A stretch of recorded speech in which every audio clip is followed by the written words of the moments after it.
Well, hello and how are you? Hey friends, welcome to the Shen Show. I am your host, Shen Briscoe, coming to you from right here in St. Charles, Missouri. Hey, you know what? Today's Wednesday, October the 20th, 2021. We got some Shen Show likers out there with Joyce and Ernie, Hale, Martin, Kelly, a.k.a. Smiley, Doug, Bell, a.k.a. Steve, Clary, Jamie O'Driscoll, Leony, Pedraza, Fernandez, and Gary R. Webb. Also got my Pokey pals, Amanda Sue Little, and Joseph Marshall. You know, I'm officially a hoot. Yep, that's right. Somebody actually said, "Hey, you're a hoot." All right then. Well, there you go. I'm a hoot. Well, I'm not. I'm proud to be a hoot. I've just been, promoted from a host to a hoot. Anyway, hey, it looks like weather forecast for the. So, you know what? We need to start understanding something here, folks. There's something that I've got to have some material, song requests, stories, just any old thing. Give me something that I can use for material, because it's getting repetitive, very repetitive. I know there's certain folks that tune in for the weather, which is a good thing. So certain folks just use me as a bypass time for lunch hour, so that they can pretty much program their lunch and watch the show during that time. I keep at it every day, try to keep at it every day, but it is getting repetitive. I've noticed just listening back to them just the last couple of days, they were getting pretty well repetitive. My sponsors, the same sponsors, over and over. Anyway, that being said, looks like weather forecast, and who's going to bring it to us? Refreshing Word Fellowship Church. That's right. Refreshing Word Fellowship Church is a non-denominational church, which is a Christian, non-denominational Christian church located here in St. Charles, Missouri at 2054 Campus Drive, St. Charles, Missouri 63301, pastored by ordained Pastor John Schimmer. 11 a.m. services on Sundays, and 1 to 1:30, 1:30 to 2:30 power hour of prayer on Thursdays. So come on into Refreshing Word Fellowship Church anytime and enjoy the services. Alrighty then. Hey, got up to about about 79 today. 79, pretty close to that. But it's going to be cooling off for overnights. Isolated thunderstorms this evening. Then skies turning partly cloudy after midnight. Low temperatures of 49 degrees Fahrenheit. Winds will be west-southwest at 5 to 10 miles per hour. Chances of rain, 40%. And then for Thursday, October the 21st, some sunshine in the morning with increasing clouds during the afternoon. High temperatures of 61 degrees Fahrenheit with winds west to northwest at 10 to 20 miles per hour. Considerable cloudiness with low temperatures of 49 degrees Fahrenheit, winds northwest at 5 to 10 miles per hour. And then for Friday, October the 22nd, sunshine and clouds mixed with high temperatures of 66 degrees Fahrenheit. Winds will be northwest at 5 to 10 miles per hour. A few clouds from time to time with low temperatures of 46 degrees Fahrenheit. Winds light and variable. And then for Saturday, October the 23rd, partly to mostly cloudy skies. Highs around 67 degrees Fahrenheit. Winds are going to be east to southeast at 5 to 10 miles per hour. Cloudy with an occasional rain shower, and thunderstorms are quite possible. Low temperatures of 56 degrees Fahrenheit with winds southeast at 5 to 10 miles per hour. Chances of rain 60%. And then for Sunday, October the 24th, periods of rain, high temperatures near 75 degrees Fahrenheit with winds south at 10 to 15 miles per hour. Chances of rain 80% and rainfall near 1/4 of an inch. Locally, heavily rainfall is partly possible. Rainfall is locally heavy rainfall is possible. Periods of rain with low of temperatures of 59 degrees Fahrenheit overnight. Winds will be southwest at 10 to 15 miles per hour. Chances of rain 80% and rainfall near and a half inch. So that's a whole inch between you and me. But then for Monday, October the 25th, mostly cloudy skies with a scattered thunderstorm during the morning. High temperatures of 67 degrees Fahrenheit, winds west to northwest at 10 to 15 miles per hour. Chances of rain 40%, and then a few clouds from time to time with low temperatures of 51 degrees Fahrenheit. Winds north to northwest, north to northeast, that is, are going to swap directions completely, going from west to going in to the east. So, and that'll be about at 5 to 10 miles per hour. And that, my friends, does it for your 5-day forecast for the St. Charles viewing area. All right, hey, events. Well, who's our event sponsor? Always the same. Well, that's not what we wanted. We already went through that part of the program. We're on events, and that's Seasonal Wreath by Jamie.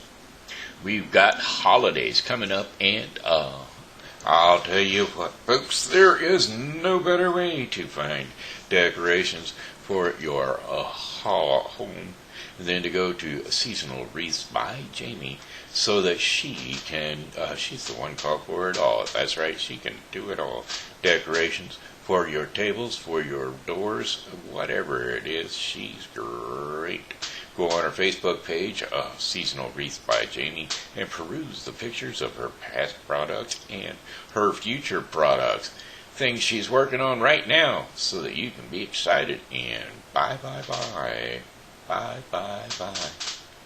It's a song that goes like that. Alright, well, those upcoming events are Legends and Lanterns. Yep, that's right, Legends and Lanterns down on Main Street through the 24th. So we're looking at this next weekend being the last of it. You know what I'm saying?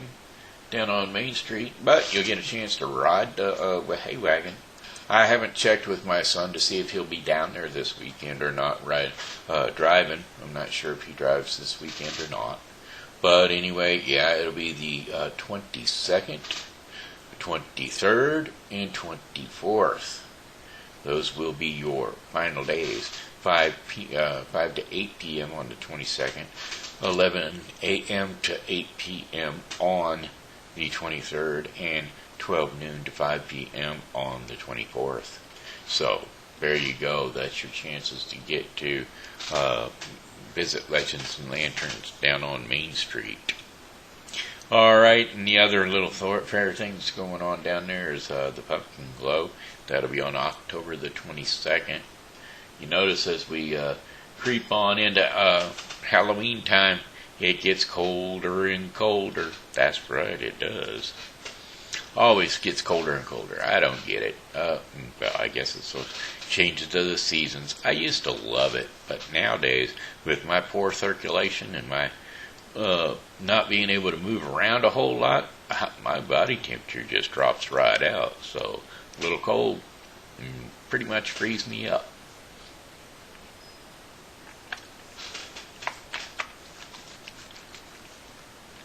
Freeze, F-R-E-Z-Z, not F-R-E-E. It more locks me up than frees me up.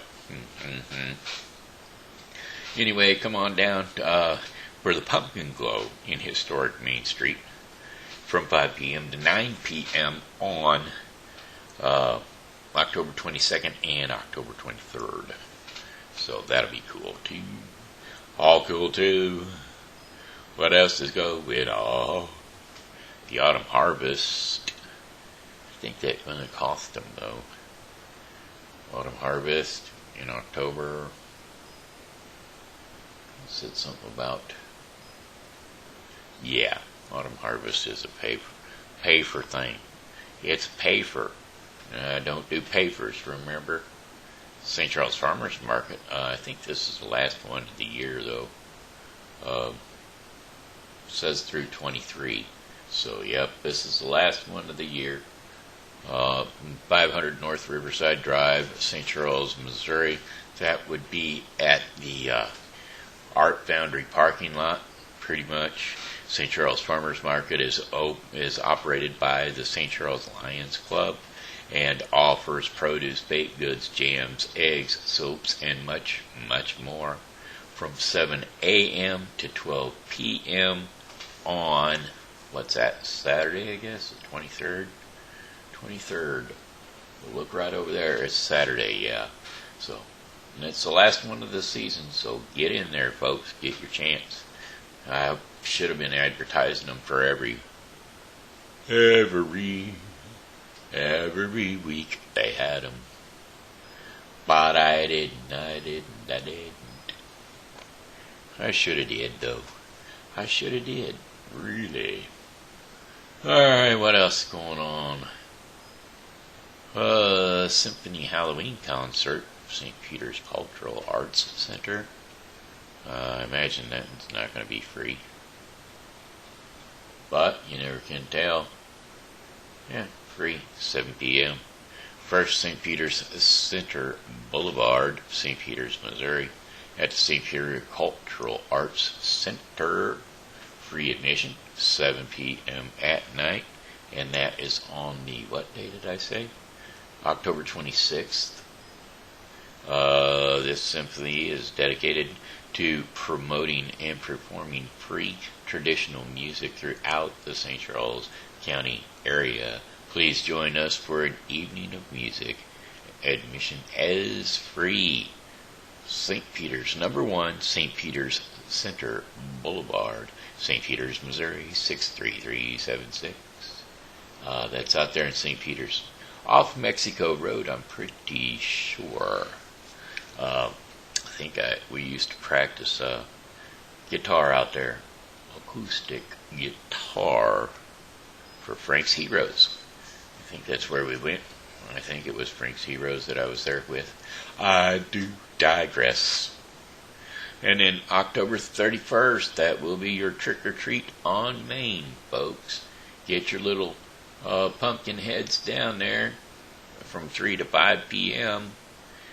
Bring your costumed ghouls and goblins ages 12 and under down to Main Street Historical District from 3 to 5 p.m.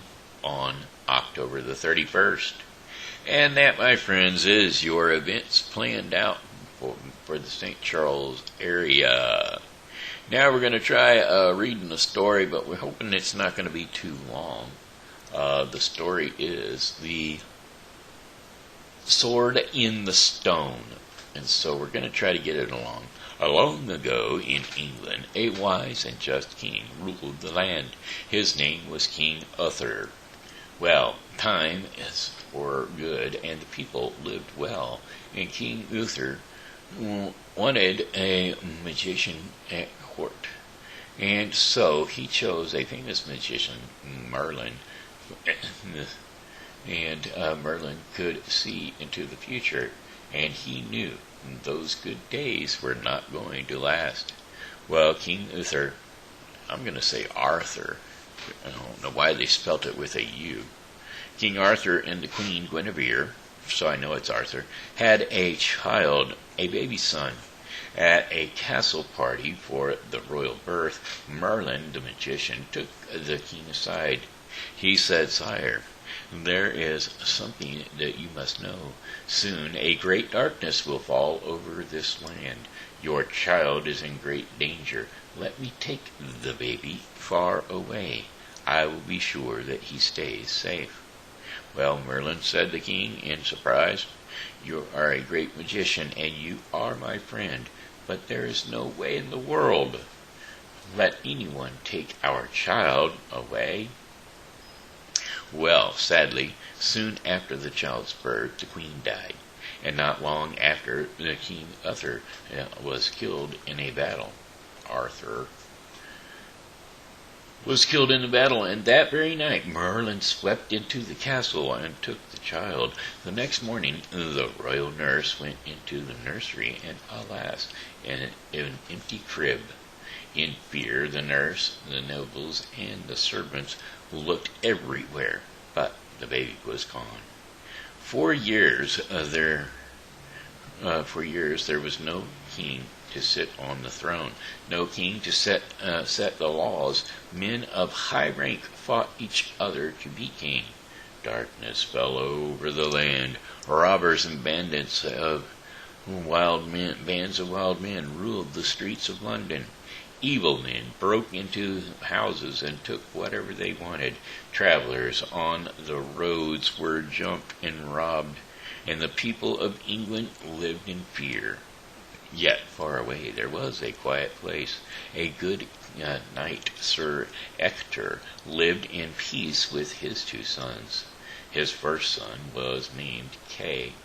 His youngest son, Arthur, had been adopted as a baby. Okay, Uther and Arthur, there we go. Had been adopted as a baby, and years before a stranger had come to Sir Ector with a baby, and he asked if Sir Ector would raise the child. Well, the old knight took the baby into his arms.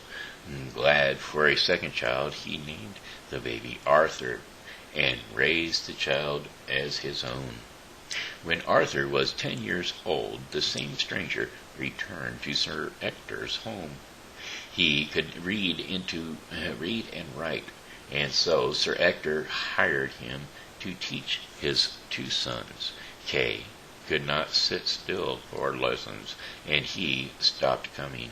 But Arthur listened with wide eyes. He learned everything. I bet you have guessed by now who that stranger was. None other than Merlin the magician.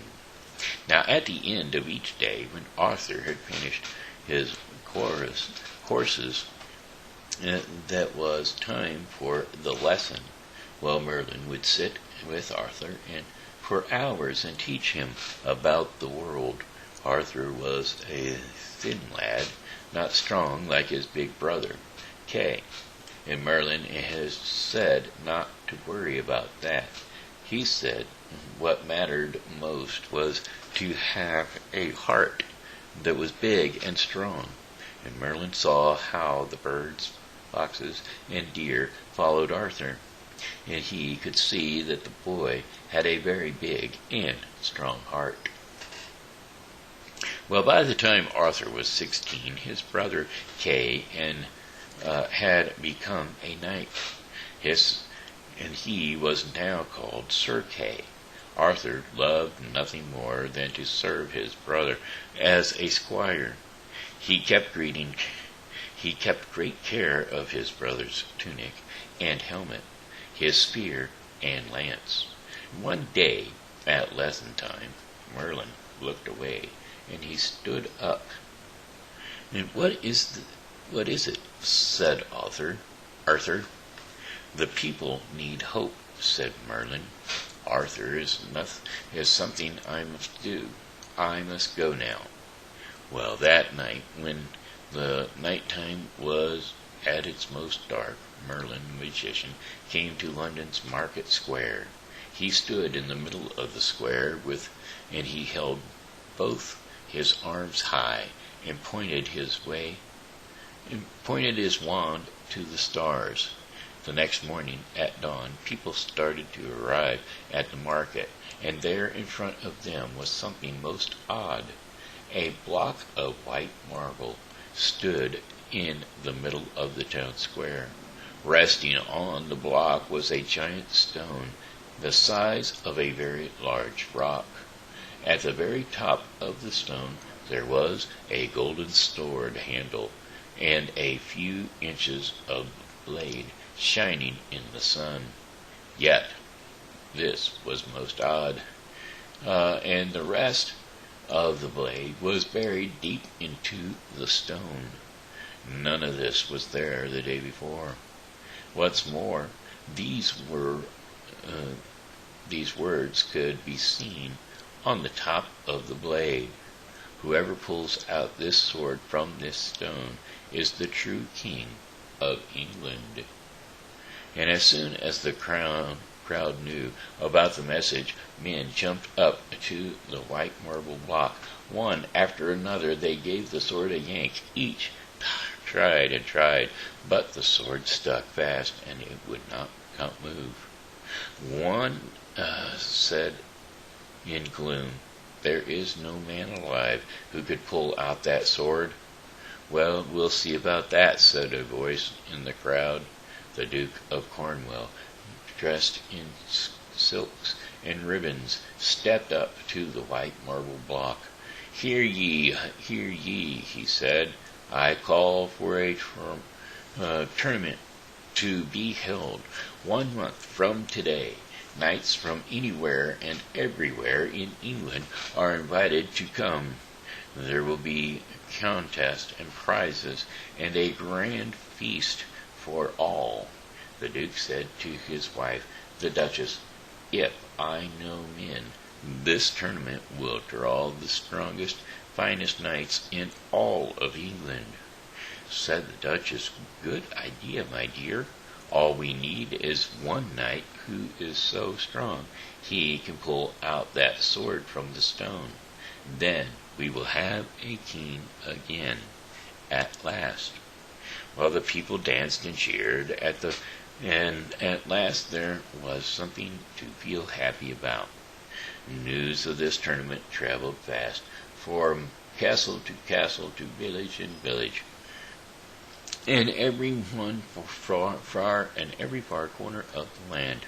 At last, where it got too far away, home of Sir Ector and Sir Kay heard the news, and when he was polishing his helmet, and Arthur, he cried out, Arthur was once again by the woods, feeding birds from his hands, and he sat down a pile of seed for the birds, and a pile for the squirrels, and then he ran fast to see his brother. "There you are," said Kay. "There will be a tournament in London. We must set out at once." What great news! Arthur had never been more than a few miles from home, and he would be the best squire ever for his brother. Arthur ran back to the house in the courtyard. His father was getting the horses ready. Sir Ector and his 2 sons rode through London on their way to the tournament. Riding through the market square, something shiny glinted in the sun. "That sword looks like it goes right into that stone," said Arthur. "But how can that be? That's impossible." But why were guards standing all around it? Well, the father and his 2 sons reached the tournament, and Sir Kay ran off to get in line to register. Sir Ector greeted many old friends, dukes, earls, barons, counts, and countesses, and Arthur sat in their tent, polishing his brother's helmet till it shined bright. Well, a bugle sounded, and the tournament was about to begin.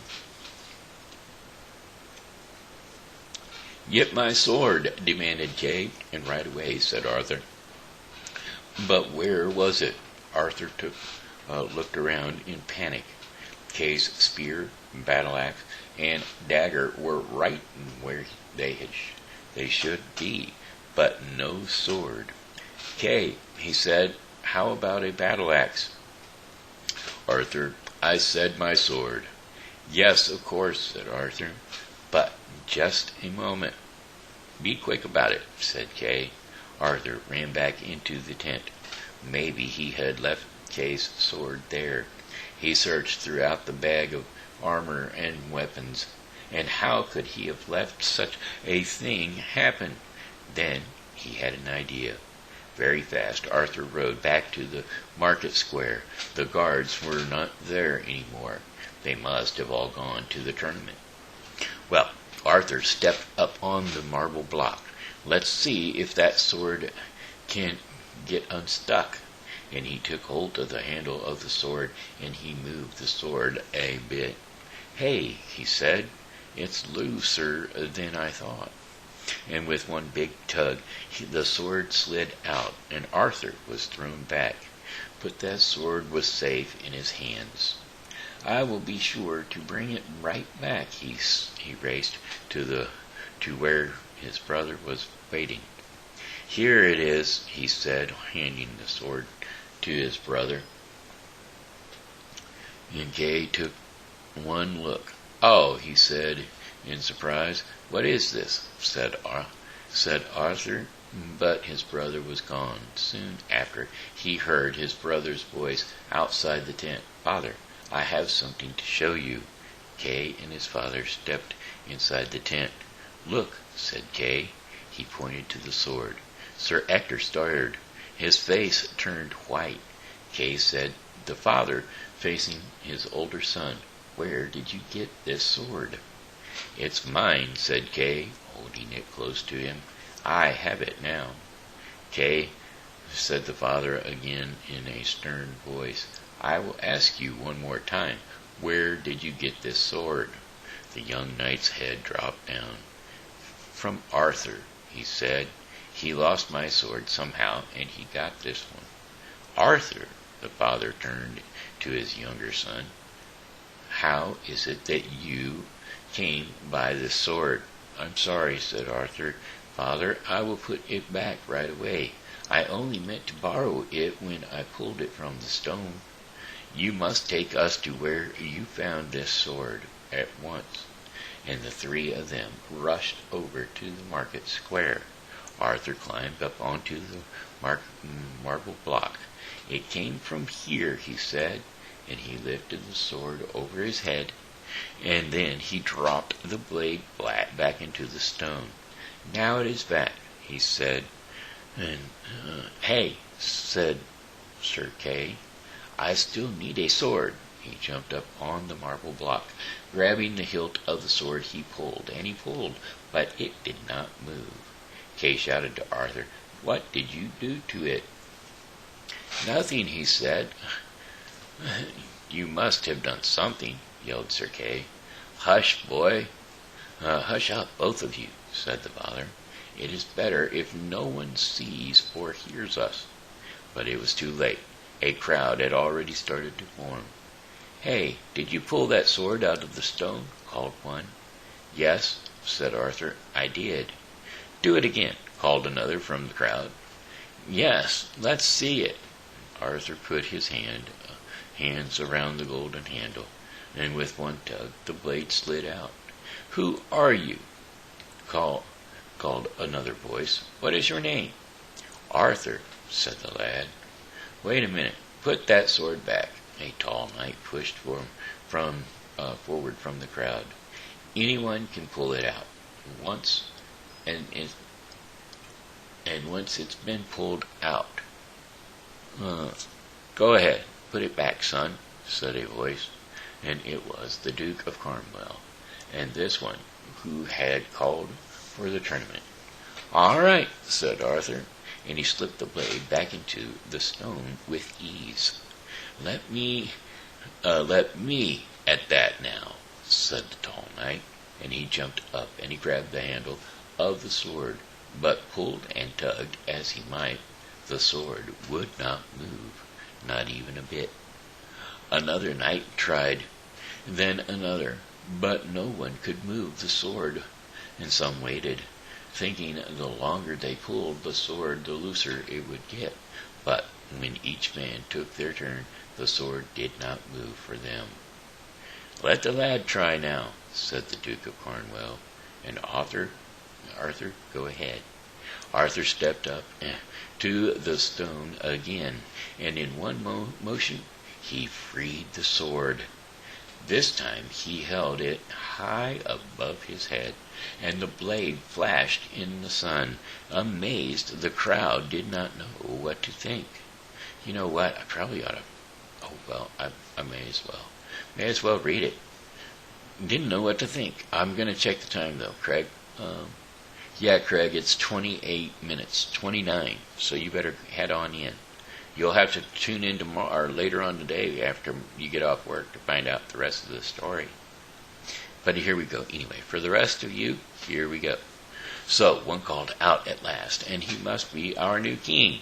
And we have a king, called another. At last! Stop, shouted the tall knight. Do you really think this skinny boy should rule over all of us? Yes, said a voice.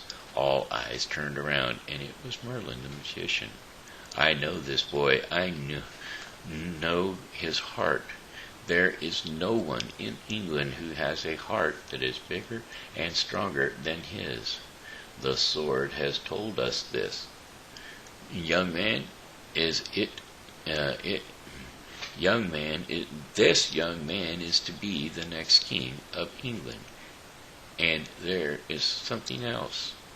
The lad, said Merlin, pointing to Arthur, this is the true child of King Uther. He is the missing baby. Cheers began to ring out. Hail, King Arthur, called some of them from the crowd. And Sir Ector fell to his knees. Sir Kay, Sir Kay, one person after another, fell to their knees too, and all cheered.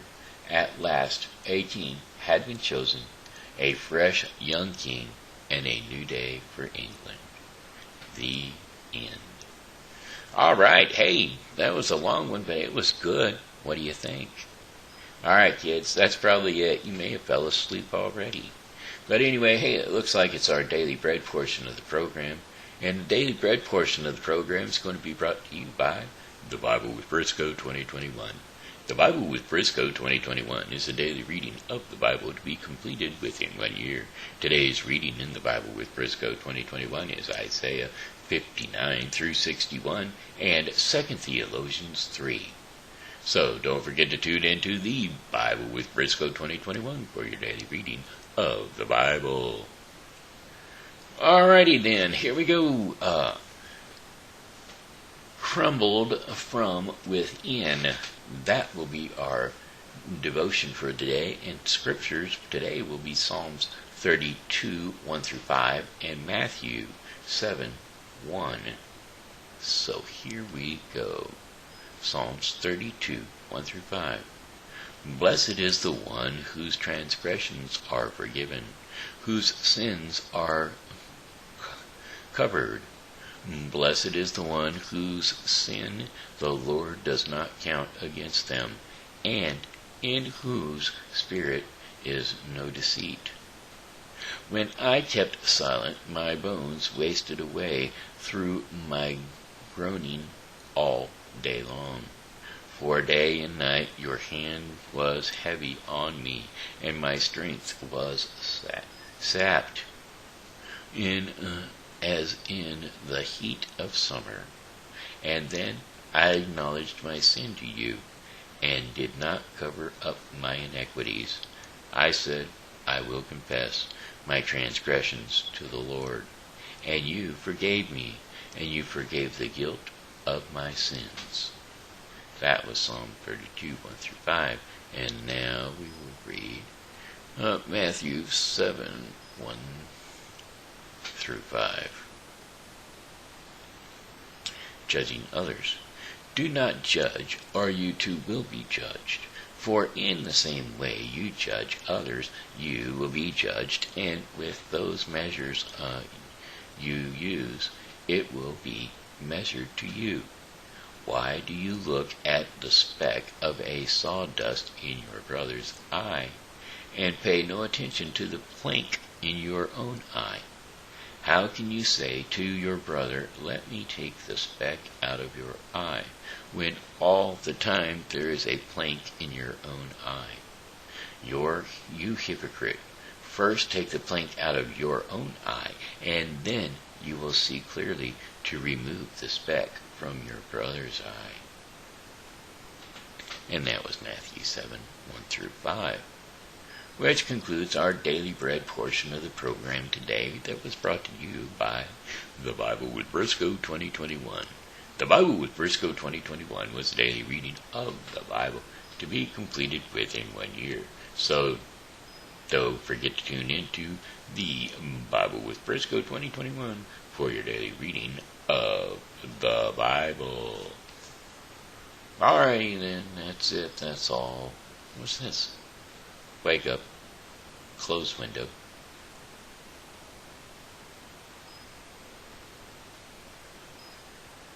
Okay, here we go. Go to sleep. Go to sleep. Okay, there we go. That's it. That's all. That's the Shen Show in a nutshell.